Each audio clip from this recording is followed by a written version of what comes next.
In 1994, we were regaled with famous words of wisdom from Forrest Gump. Life is like a box of chocolates. You never know which one you're going to get. But what if you could?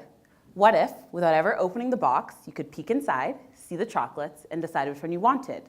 Well, with magnetic resonance spectroscopy, that's possible. If you imagine placing a sealed box of chocolates into an MRI scanner, you'd get a lot of output information. You could figure out how many chocolates are in the box, the position of the chocolates relative to one another, as well as the shape of the chocolates. But you wouldn't really be able to differentiate them beyond that.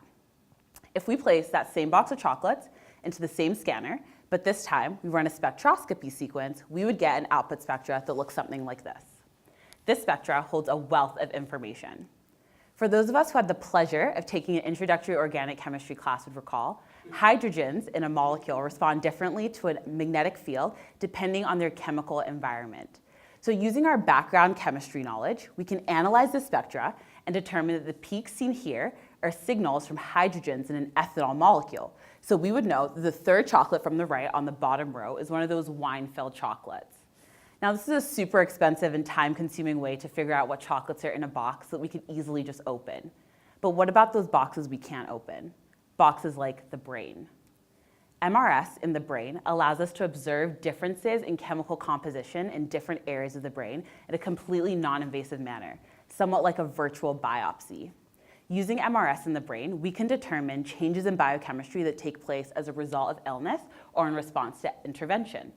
My study uses MRS in the brain to observe changes in biochemistry that take place in response to transcranial direct current stimulation, or TDCS as it's more commonly known. TDCS is a form of non-invasive brain stimulation that's been associated with improved learning and improved memory. Currently, at the Alberta Children's Hospital, we're investigating TDCS as a therapy to enhance motor learning in children with cerebral palsy caused by perinatal stroke. Outside of its applications in my project, TDCS has a lot of potential as a therapeutic tool for a wide range of disorders. But until we can clearly define exactly what changes it's inducing in the brain, we can't recommend it as a treatment. My project will use MRS in pediatric brains to observe changes in neurochemistry to clearly define the effects of TDCS in the pediatric brain. This has never been done before.